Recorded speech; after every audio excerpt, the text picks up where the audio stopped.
This program is sponsored by the Church of God International and supported by our viewers.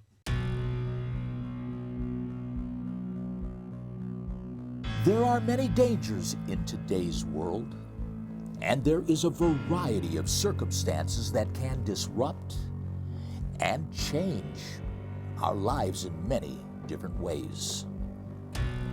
Why, just going to the mall can be a fatal experience now, or sending your child off to school only to have a shooter show up at the building where they attend.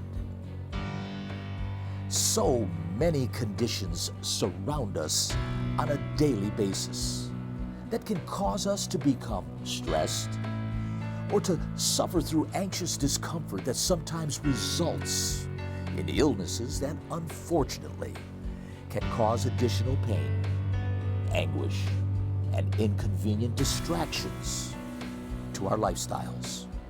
Why, even our news today about corruption of leadership is maddening. Oh, how about the collapse of our immigration policies in government that are indeed failing us?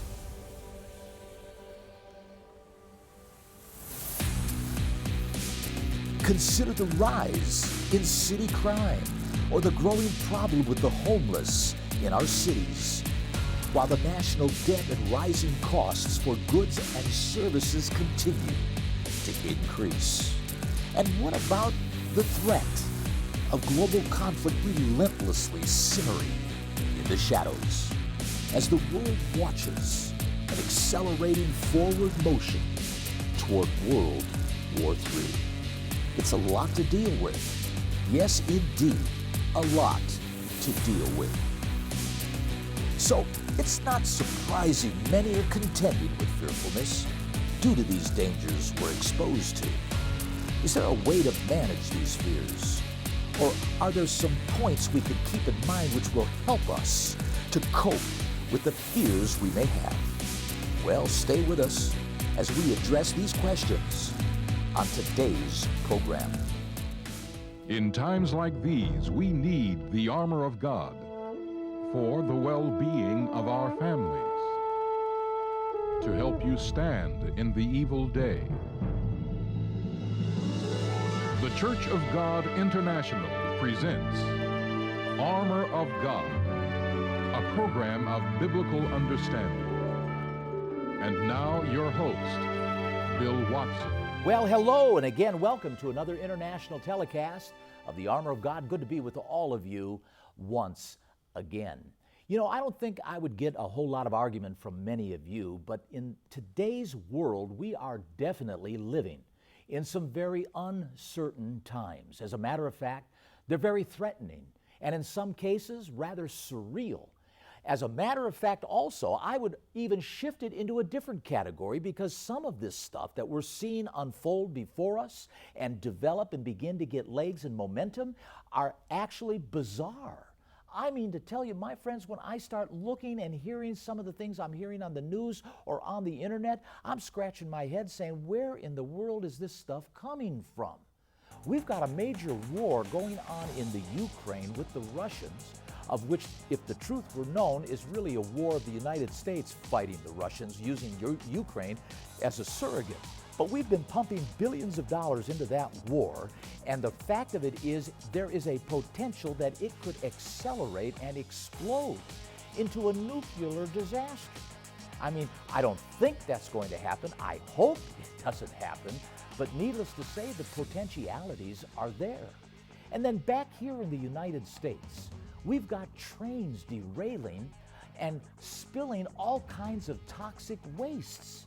Just some months ago, we had 5 derailments of trains carrying toxic wastes, of which the three spills, one did not breach the container, but the other 2, one in Texas and Ohio that we're well aware of, basically has contaminated water and soil and air that those people in these areas are going to be contending with for years, maybe even decades, going on into the future.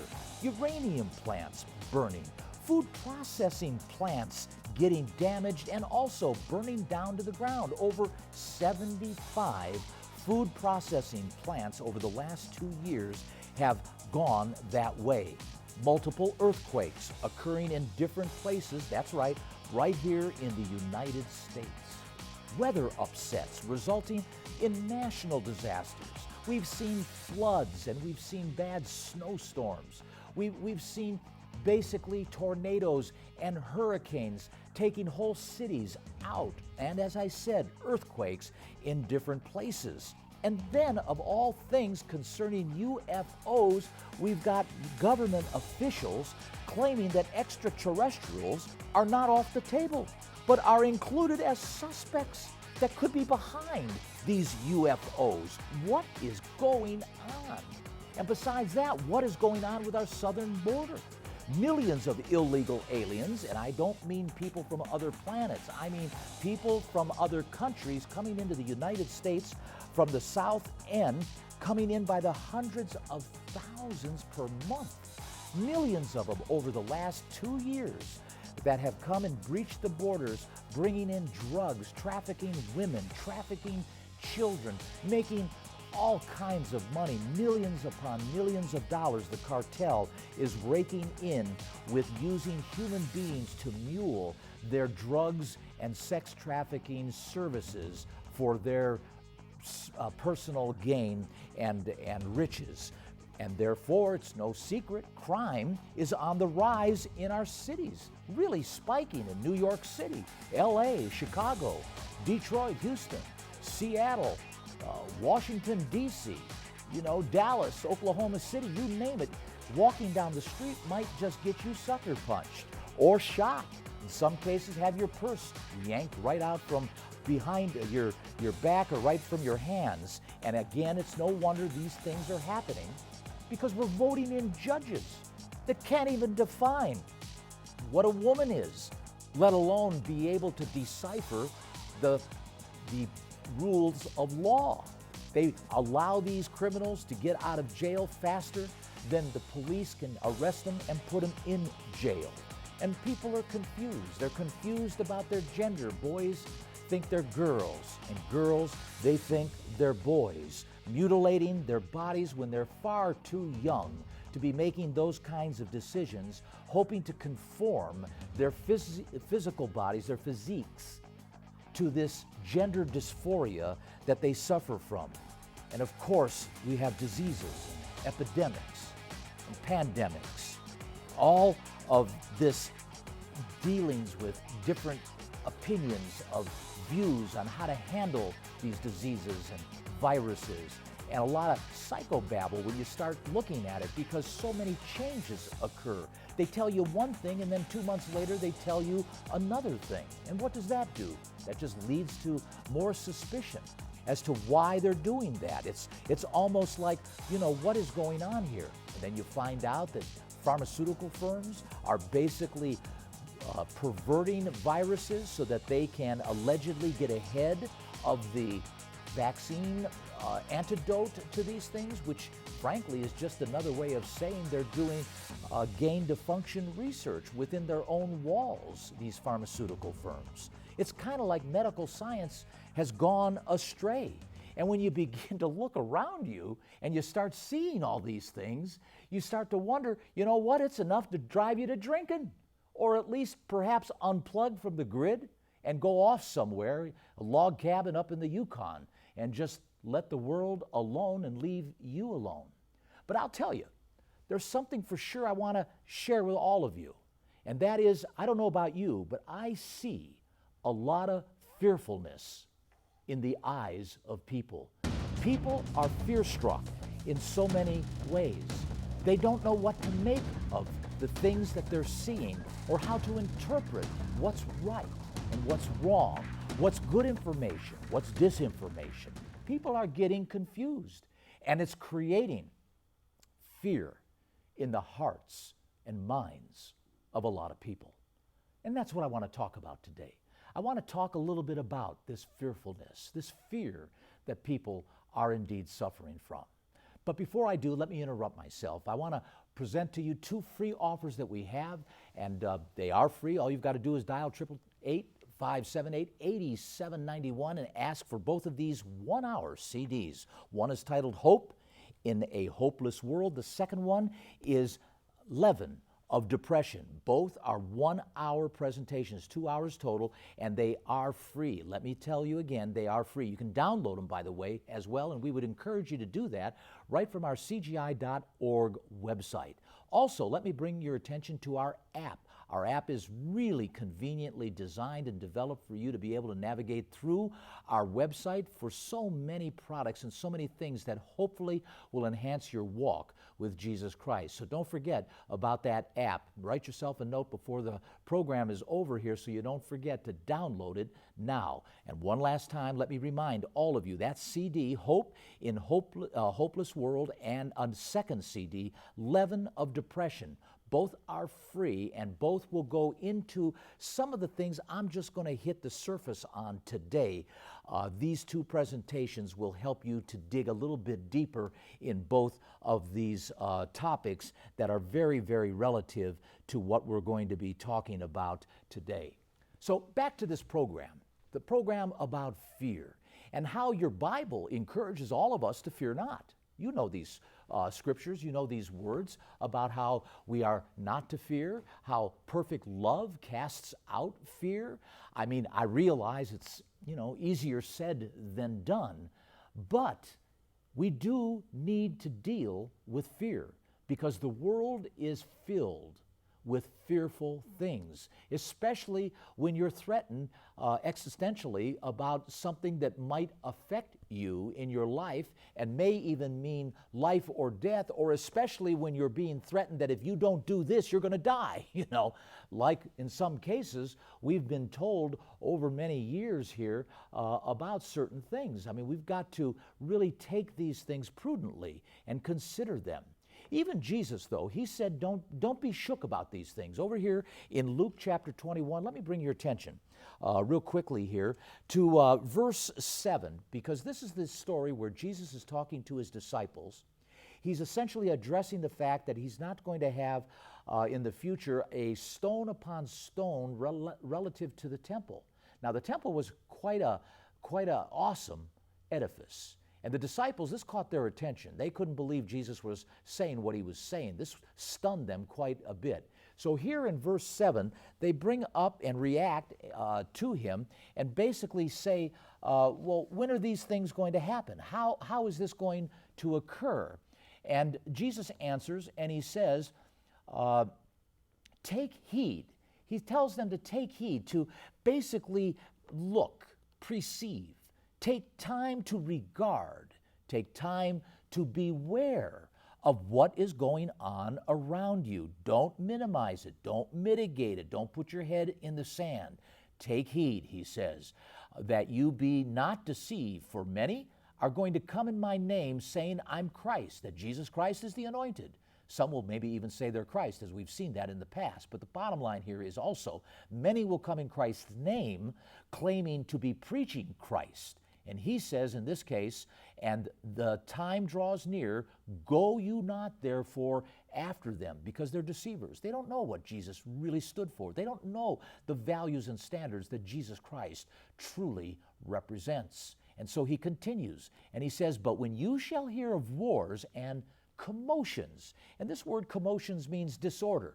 It means confusion, unstable, instability, things that are rocking and rolling and going teeter-totter back and forth. Things are not looking like they're any longer solid and secure. When you see these commotions beginning to occur, he says, be not terrified.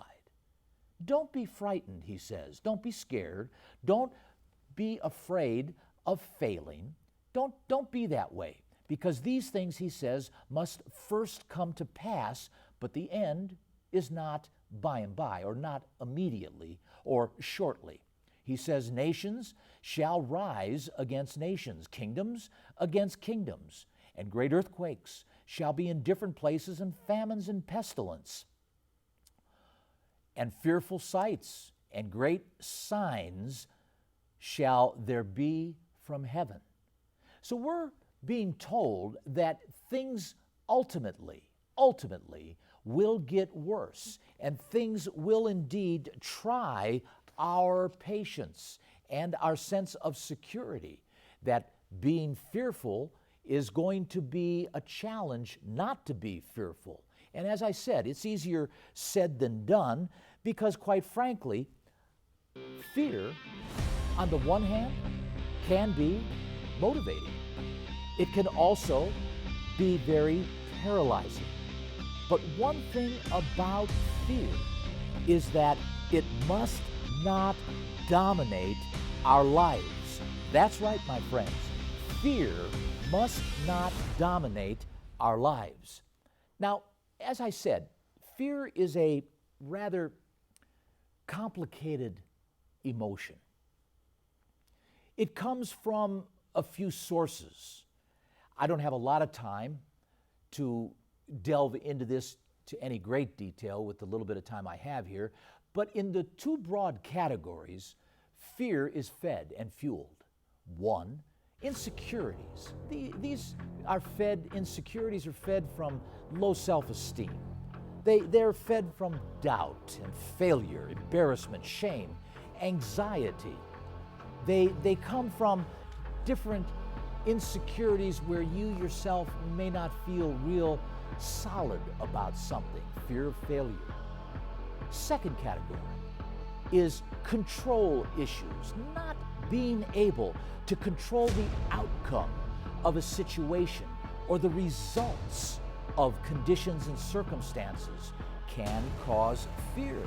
It causes stress to a person who is considered to be, as we've often claimed them to be, control freaks. It can cause tension, anxious moments. They can be filled with a lot of anxiety because of the fact that they can't control the outcome. So, with the time that I have left, I want to just cut to the chase here and ask you, what is it? How can we become more fearless? What is it that can help us? A few benchmarks, if you will, a few hooks that we can grab onto to support ourselves as we attempt to try to climb this mountain of fear that is going to challenge us in the years to come, predicated on what Jesus shared with us here, and of course, the things that we're now beginning to see develop all around us. It's not easy, my friends, to see what's happening and not have fear strike us a little bit, especially when certain authority figures begin to tell you certain things that you need to do, but of which you're just not quite sure you've got the confidence to believe you're being steered right or you're being leveled with. I want to tell you a little story. Over in John, the book of John, and here in chapter 20, we see a story that took place after Jesus resurrected.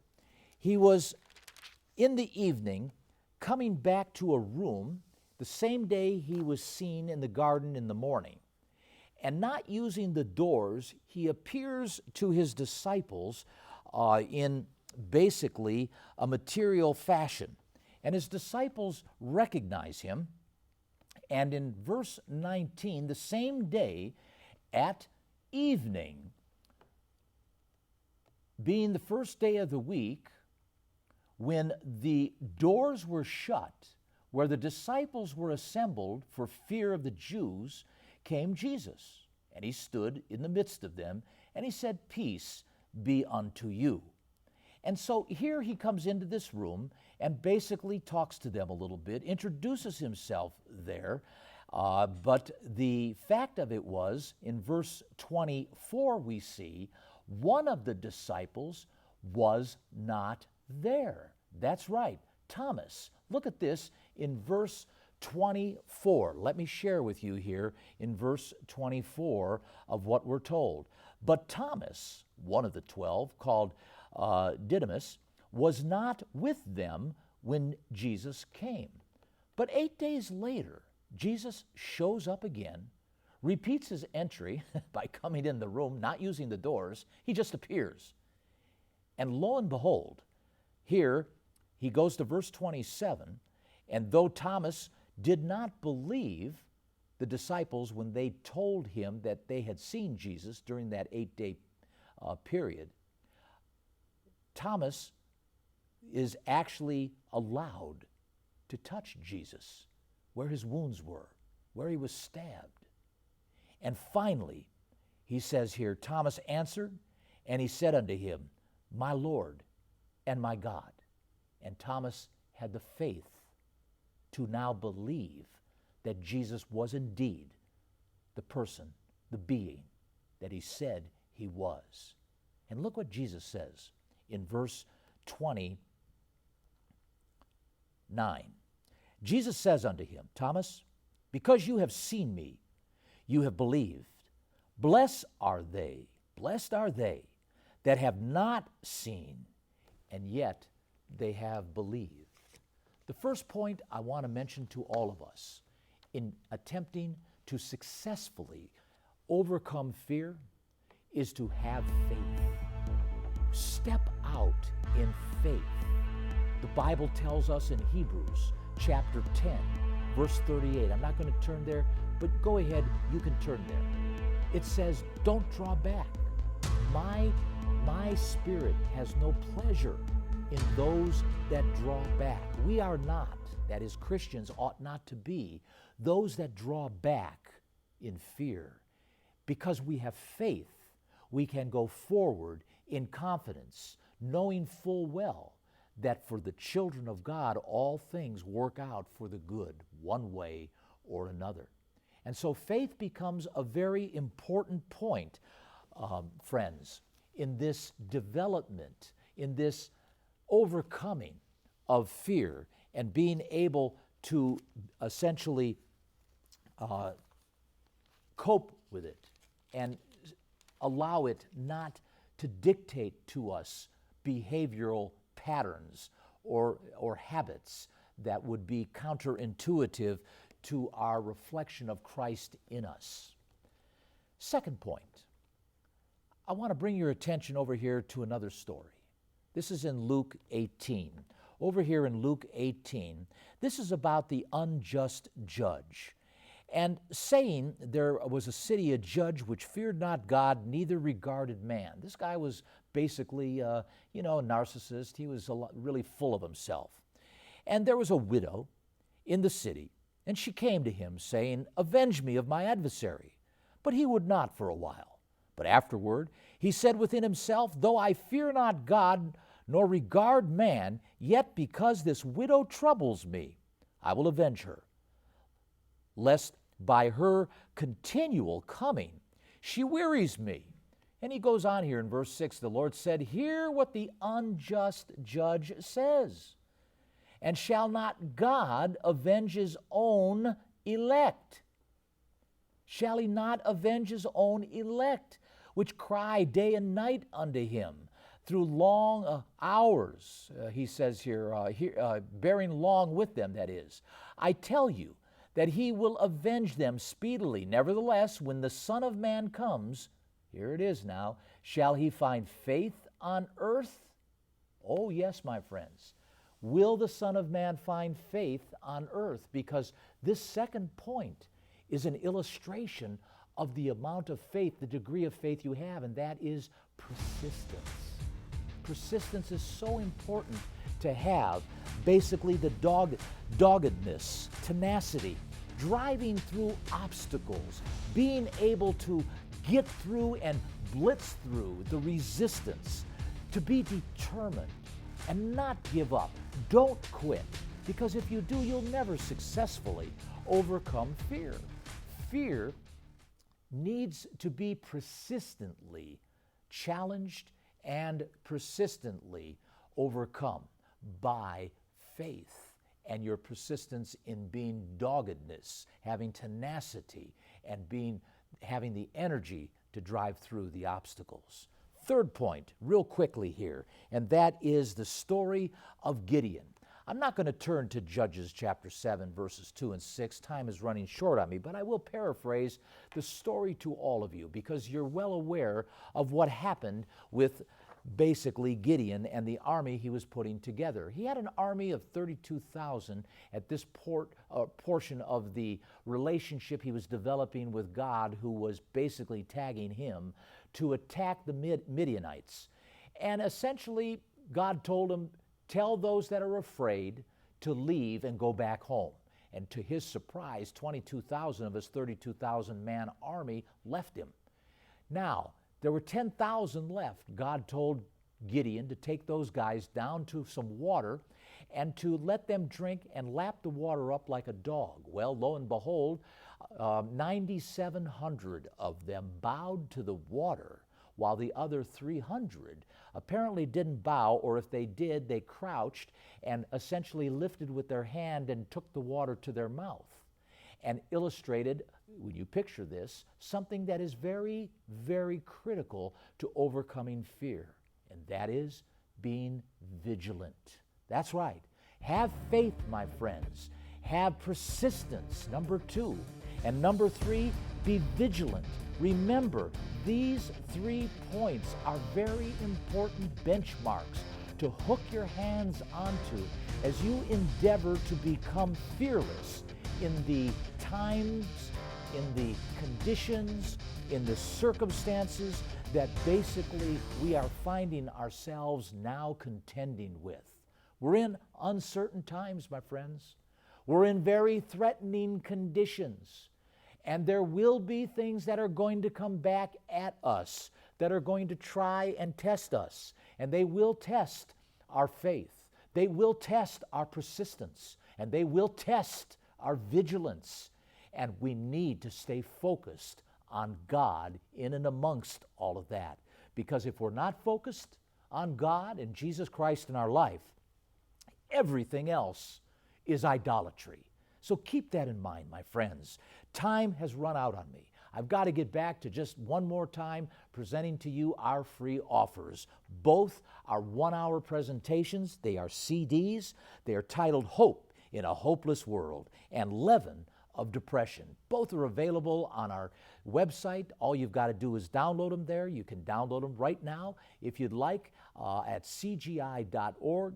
Or if you want a hard copy, a CD hard copy, just dial that 888 number, 578-8791, and we'll get it out to you in just a few weeks. But my friends, understand that this is a time when our fear is going to be stoked, and you're going to have to be solid in your approach toward the things that we are going to find ourselves, as I've already said, contending with.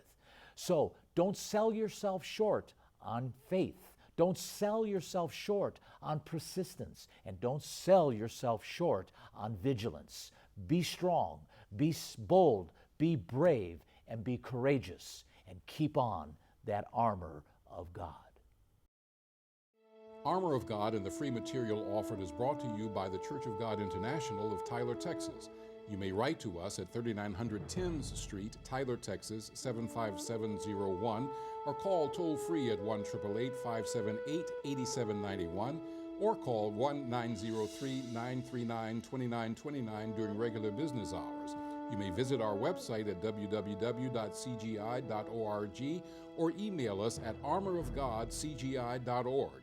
We appreciate your prayers and support. This program is sponsored by the Church of God International and supported by our viewers.